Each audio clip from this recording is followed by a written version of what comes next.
Hi there, my name is Tzvi Lebetkin, the Rabbi from another planet. Please like, share, and subscribe, and ring that little bell. Ring that little bell so you are notified when new videos drop. And it is that time of the month again, and we have appropriated that expression because, I do feel this gut-churning feeling within my stomach once a month, actually twice a month, because I review two monthly magazines, and they're both equally awful. I just keep my subscription up mostly to do these reviews and take that fine stuff to take the piss out of, because there is so much to take the piss out of. So we're going to be reviewing this month's SFX magazine. What number is it? 342. Oh boy, this month, well, a couple of things. Firstly, it's a little bit thin, right? There's not much to report on.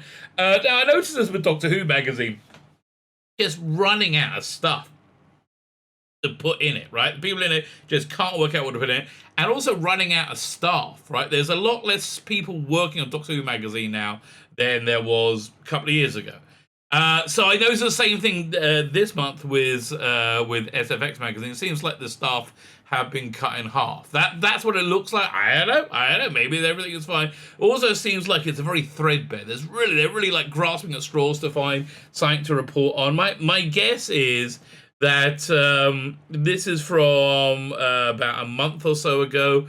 Although, where there wasn't that much going on in terms of production. But although, I also hear that production has really crazily ramped up in the in the entertainment industry in Hollywood, and in their normal wonderful fashion, they're trying to they're trying to do like 2 years worth of work in 1 year, and they're just pushing, and letting people like have nervous breakdowns and suicides because it's the entertainment industry, and they're full of scummy people, which makes it weird though, because there's no like access reporting, which SFX is. That's really the cornerstone of SFX.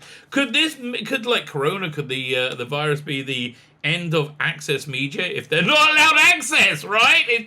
Could that be? Although can't you have interviews on Zoom and stuff? Anyway, this month's issue is very threadbare, and boy, have they set their shills to maximum, right? Their shilling is set to maximum this month, and okay, fine. So we're going to look at it. We're going to go over it. We're going to probably have a giggle or two as we turn these turgid pages. Before we get into it, can you hit the like button? That'll be awesome. Thank you very much. I like to be liked. Can you hit the share button? Also awesome. Thank you very much. But mostly hit the subscribe button. Now, I'm not going to guarantee if you hit the subscribe button, unlimited blessings will then pour on your head. I'm not going to guarantee that to you. But it might. It might indeed. Also, go check out my Indiegogo. Listen. As you know, I think the apocalypse is coming. I'm going to ending this campaign very, very soon. I think for 2 weeks. I'm going to call the campaign "The End of Days" because I think it's the end of days, baby. The end of days. So all I would say is, listen. If the apocalypse is coming, and it seems to me from the stuff I've seen in the last week, I don't know how it can't come, but it seems to be, if the apocalypse is coming, you want to have some kind of divine protection. I would recommend supporting the holy man. So I would put myself forth as your humble holy man. I'm not very humble. As your humble holy man, buy my books and you will be spared any divine decree. Now, what are my books? Well, firstly, biblical Bible stories, Ace of the Traces, Rashless Rose. Freaking awesome book! I wrote and drew this, 220 pages long, very, very biblically accurate, not preachy at all. I'm just telling a story, baby. I think it's a good story. I think there's actually a real point to it, right? And I think it's was the intent of the Bible to tell this, one of the to tell this story, but it's not it's not what you would think it'd be. It's not like repent, sinner. No, it's more about if there is a God, what is God's relationship with humanity, and how basically how do all these things work? And also quite a lot of swordplay hacking and slicing. We like that. Lots of blood spurting. Everything thrown in. So I wrote and drew this. Freaking awesome, if I say so myself. And then we have the Imperium, which I wrote, artwork by Dominic Racho. Totally different. Totally freaking different to biblical. This is a love letter to telefancy of the 1960s. Imagine Emma Peel, James Bond, Doctor Who, a monkey in a spacesuit, and the Black Slab from 2001, all in one. a fantabulous supergroup together. Bit of Prisoner, bit of Thunderbirds, all thrown in. You're going to love it, baby. You're going to love it. Go check it out. 105 pages long. You get a whole bunch of extras. Get this thing where we need to get and make another $85. And this goes from a pin-up to a poster, from a full, what's it?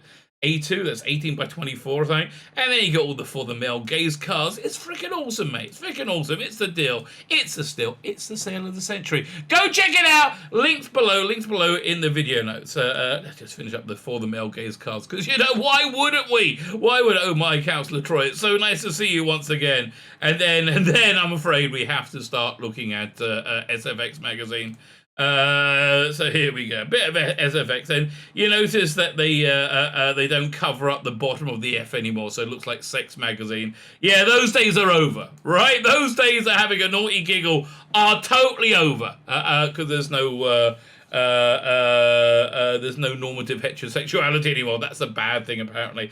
So on the cover we have Masters of the Universe. Now, and firstly, geez, that is scraping a little bit at the bottom of the barrel, but also we know clearly this is another bait and switch, which is the thing they do more often than not. Another bait and switch. They have He-Man at the front, and then She-Ra and Teela in the background. No, if it's for real, I think She-Ra and Teela are going to be the main characters, and He-Man is going to be a useless cuck. I would have thought. But anyway, this seems like kind of like low level sort of stuff. It's not that not that high up there. But anyway, it made the front cover. What's that? Old Bending Time with N. Night Shyamalan. Oh, he's still around, blimey. What's this? The limited summer sale. Also, this is a part where we get to build an enterprise. I wonder how big it is. Does it say? Yeah, I mean, I'm not really interested, but I wonder how big it is. From the maker of Star Trek, the official Star Trek collection, Hero collection, proud to have Star Trek, the Next Generation, build the internet. But how big is it? Yeah, never mind the quality, fill the width, baby. Fine. So then we have our what's the word? Contents page. That's what I was looking for. What's this? Beginning of letters. Then we see we had Jupiter's Legacy died a death. Just didn't really work, I'm afraid. And see, look at this. Rants and raves. There were double the amount of people in it last month. Why are they, what's going on? You know what's always worth having a look at the rants and raves? Let's see. Because this guy, they are the shilliest of the shills. The editor is such a social justice warrior. Revisiting Star Trek Enterprise. Who said it was boring? Nobody. Nobody ever said it was. I'm really enjoying it. Why did I think Fear Street movies were made for kids? They're definitely not. Master of the Universe Revelation is a great continuation of the series, but it takes the franchise but also takes the franchise to new heights, because it's all going to be female, baby. I'm afraid Loki really hasn't grabbed me. Wake me up when Power Pack or Dazzler gets the show. Or maybe She-Hulk, because I'm such an SJW. Yeah, I know you are, mate. I know. You don't have to tell us with your every sentence. What's Ian Berriman ranting around? Chose A Quiet Place Part 2 for my first visit to Loco Odeon Forever. Entertaining, if not exactly a set. I haven't seen the first one. I really got to check out the first one. If you haven't seen Brandon Cronenberg's Possession yet, maybe my favorite film in the last year, it's streaming on Shudder. The animation on the missing episode of here, coming special, and looks absolutely hideous. What were they thinking? I would say it's hideous. I think it's just they wanted a cheap way of doing the animation. All right. Thinking Belloc, the series, would be a great idea for a Disney Plus spin-off. You mean it sounds like shit? Yeah, okay. But it can't be Belloc because you got to have it. Have you seen the MCU stuff? It's all the MCU. It's like, no, they're never going to have something about a man. God, wake up and smell the coffee, mate. The Mysterious Benedict Society is a really good fun. Wondering what they put in US school dinners to churn out so many amazing child actors. I think they give them a lot of money, and their parents beat them. It worked with Michael Jackson, I guess. When the first ever Blake 7 was on telly, I missed it as I was at hospital having my tonsils out, age 7. Now I've seen it, and Olga is boring. Sort of.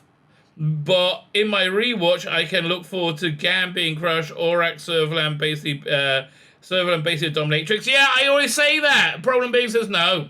No, I didn't get like kink. It's pure kink. Okay, it's pure kink. And the final scene. Rays, check out Great Johnny Quest documentary on YouTube. Oh, I guess I will. A wonderful fan-made celebration of the Hanna-Barbera sci-fi series in the 60s. Never saw the original show growing up. Thanks, schedulers. So this was a genuine education. Just read Peranzi by Susan Clark. Not as immersive as Jonathan Strange and Mr. Nora. Never read the book of that, but that TV show was freaking awesome. I absolutely adored that. But possibly more haunting. And then Tara Bennett. Wow, I haven't heard her name for a while.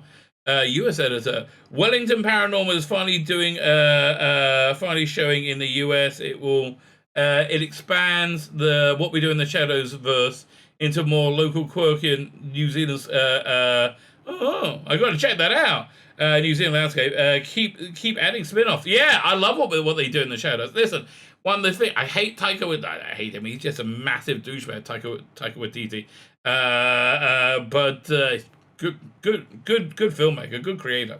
What's open the comedy, the dramedy Kevin Can F himself will be a black comedy with some sci-fi elements. Instead, it's just a bad comedy and bad choices. Where's the demon or a parallel universe trope when you need it? Okay, whatever. And there's the editor looking like a massive cuck, because he is. Okay. Star Trek Watch. No, thank you. This is beyond me. Listen, I get the idea of Disney wanting to make movies out their rides because that make people want to go to Disney, which is the Disney World, which is where they think they make a large bit of the money. But this way, okay, The Rock and Emily Blunt. I just don't get Emily Blunt. Everybody's like, Emily Blunt's the greatest. The greatest. She's not. I've never seen anything when Emily Blunt goes, oh, I got to see Emily. I got to see that movie. No, it's like she's so like neutral to me, right? So we got a new series of Stargirl. Dan really rated this. I should give the first season a watch. I wonder how many episodes it is. Yeah, you know what? Have a look. Let's have a look. Take a minute. Stargirl episode guide. It's 13 episodes. I might listen. I will go for the first episode. I'll give it a try. Yeah, why not? I will do. Although, you know what I'm really into right now? Master Chef USA with Gordon Ramsay. I'm just into Gordon Ramsay in general, right? I like Hell's Kitchen. So there we have was it Jungle Cruise? So listen, if you want your movie to do well, hire The Rock, right? Dwayne The Rock Johnson. He goes and sells the movie and put his entire self into it. Good casting. I like that. And then there's Emily Blunt. And again, I don't dislike Emily Blunt. It's just like, yeah. So a quick look at Newswarp. Anything interesting? Aquaman sequel due December 22nd. Aquaman and Lost King. Couldn't care less. Cowabunga. Seth Rogen producing Teenage Mutant Ninja Turtles CG reboot. Listen. I don't want to wish anybody ill, especially a fellow Jew. You know, I'm a Jewish guy, Landsman Jew. But Seth Rogen, you are an arsehole. You are the biggest arsehole. I like Hollywood has Hollywooded you out. And you're just a douchebag arsehole. If the apocalypse is coming, mate, it's going to come for you first. This is the end. Won't be a fun little joke when it's actually for real, mate.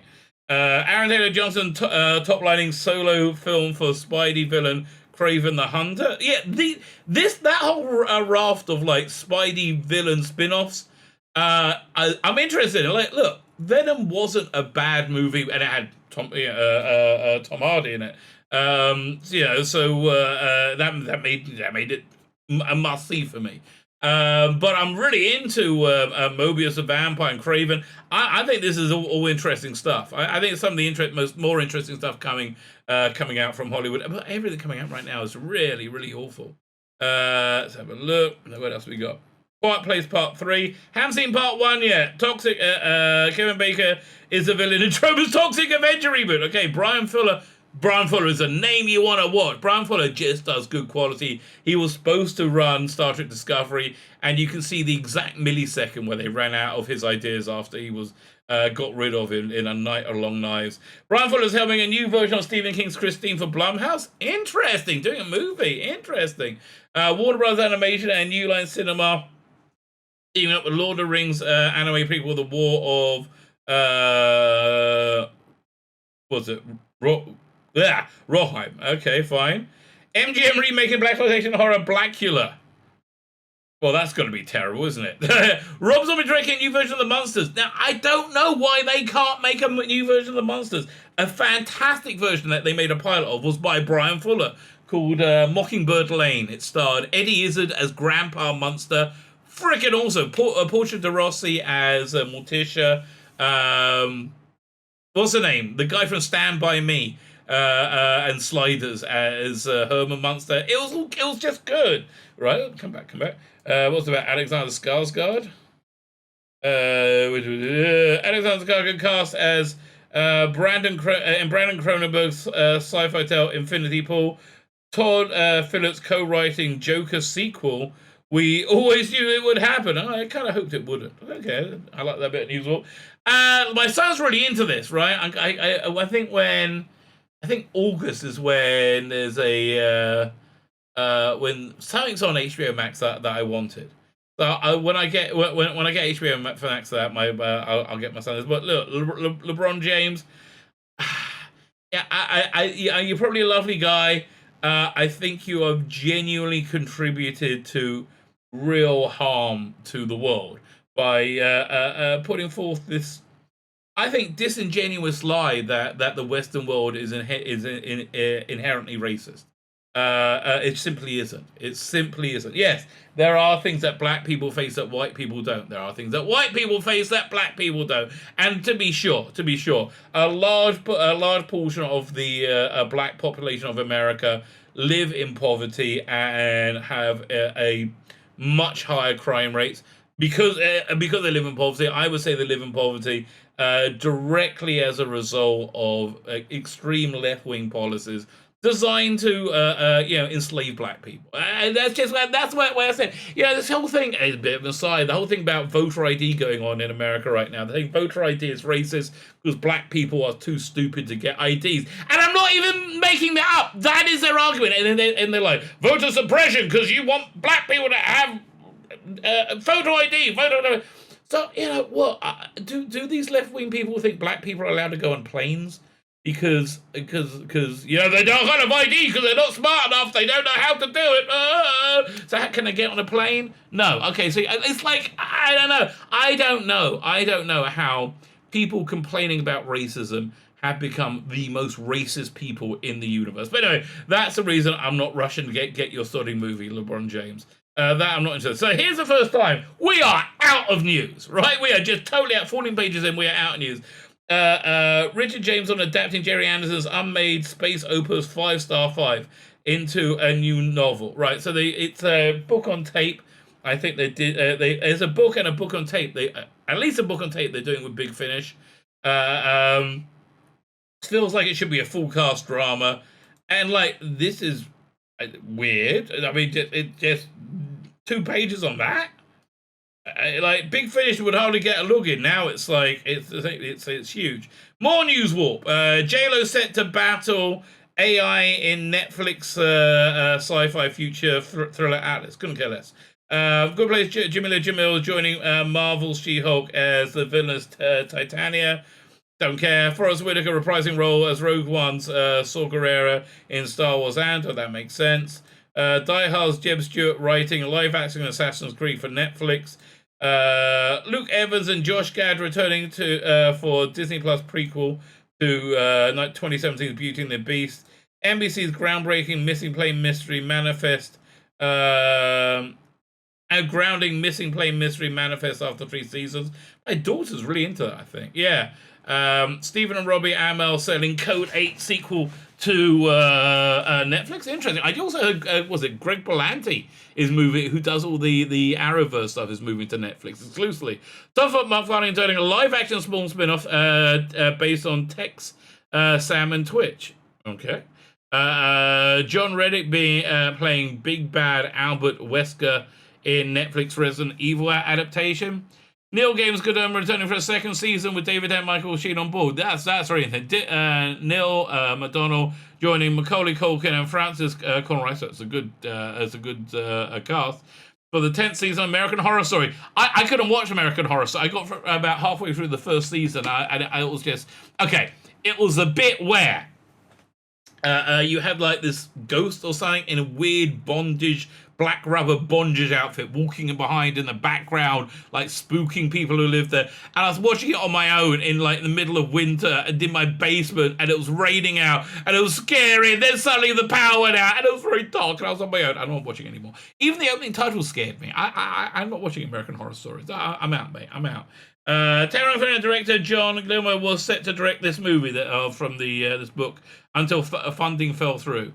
Avengers Reassembled. Yeah, geez, they are scraping the bottom barrel. So this is the MCU playground. Finally opens in the Disney California park. Apparently it's shit. It's shit, and you know, I see they got like the big legacy characters: Spider-Man, Doctor Strange. My neighbor's, I don't know, 14, 15-year-old daughter who really liked Black Widow, right? Really liked Black Widow, and God bless her, you know, whatever. It's made for her. It's made directly for her, so I'm glad she liked it. Even she has zero interest in the Florence Pugh Black Widow or this new, like, nobody cares about these new characters they really bring in. And this is why they're setting their set shills to maximum. We got the universally panned and maligned horrible tokenism of Captain America LGBTQ+. Yeah, a Captain America who hates America and American values. So, yeah, American values are based around family. Not so much this. What's this? Right, Song and Dance. Schmigadoon is a musical comedy parody mystery you never knew you wanted. Well, they wanted it clearly because they desperate for content to fill their pages. I mean, it's really noticeable how threadbare it is, right? And then we got Emilia Clarke's comic, also been universally planned as, like, you know, awful. It's like Emilia Clarke is done a comic about a woman who gets power from a menstrual cycle or so. I don't know. And look, they're doing a lot of reporting on comics because there's nothing else going on, right?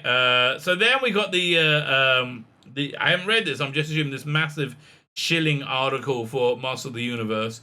And look, He-Man, oh, we like, and Kevin Smith, you are such a freaking dick, okay? You are such a lying little dick. We have you on film saying, I'm not really such a Master of the Universe guy. Now you're pretending you love it. No, you love subverting expectations. And look, we hardly see it yet. Yeah, this is the Master of the Universe we're getting. This is the Master. Hey, wasn't this supposed to be, wasn't that supposed to be really small? Akko? Yeah, okay. This is the Master of the Universe we're getting, okay? Right there. Yeah. Who gives a crap? Okay. Woman at Arms. Sarah Michelle Gellar's T-Ra. That man. Master of the Universe, I was never really that into, I have to tell you. But yeah, listen, bait and switch, baby. Telling you now, bait and switch. But although here we are saying I'm actually interested in. This is Suicide Squad. When that comes out, I'll get HBO Max. My son can get Space Jam 2 at the same time. Look, it's James Gunn. It's a great cast. I think it's going to be good. So, yeah, this is the only access media they have. Yeah, look, they got a giant shark man. They got Idris Elba. John Cena's such a cock. Oh, my God. John Cena is basically sucking China's cock. And go, I like sucking China's cock. And God, it's so embarrassing. Harley Quinn looking a bit sexier than she did in Birds of Prey. I wonder why. What's his name? Michael Rooker. I will watch him in anything. Right? He's fantastic. Yeah, look, I just think this is going to be a fun movie. Oh, and this is going to be awesome. Right? I really think Peter Capaldi is going to steal the show. Right? I didn't think this is going to be a good movie. I think it's going to be a fun movie. I am actually genuinely looking forward to it. Right, and a bit of what's he called again? What's the name? Joel Kinnaman, who really him not being in Autumn Carbon season 2 Just killed it. So here we have another sign that they're out of anything to report on. They got a massive feature on the audio adaptation of Box of Delights, which they bring in July. I don't know why they didn't bring this out in November or December. Like, if it was November or December, I would be much more likely to buy it. And it's weird to say that, but like, yeah, I kind of like the Christmasness of it, but like in the middle of summer, I'm not really into it. But honestly, it's so weird. They had that 3-page feature on it. Then this show War of the Worlds, which I've never seen, doesn't look very good. More action and bigger moral questions. The second season of the grittiest and mostly unrecognizable version of War of the Worlds. Yeah, don't know why they even called it. But I really have no interest in seeing it whatsoever. Then there's a book called Welcome to the Ultimate Tourist Chat. M. Night Shyamalan confronts mortality. No, okay, this is about M. Night Shyamalan's new movie. Dude, M. Night Shyamalan hasn't done a watchable movie since Unbreakable. When was that? 93, maybe? Everything is... I'm sorry, mate. It's just the way it is. It's just the way it is. Now we have a large retrospective on Raiders of the Lost Ark. That's probably a smart move. Okay. Again, but this is filler. This is mainly filler stuff. Cheyenne Jackson. I thought Cheyenne Jackson would be a girl. American Horror veteran talks about his new movie. Never heard of him. Okay. Have fun with your new movie, mate. Now we have another retrospective, the history of the History Boys, thing about time bandits. The only thing of interest here was this: they're doing a TV version with Taika Waititi. Okay. It makes sense. Like, it does make sense. They would do that. No idea what this is. Grady Hendrix, the horror author king, taking on survivors of iconic slasher movies. He's about a new book he's done. Basically, it seems that all, TV production is over, right? There's nothing to report on.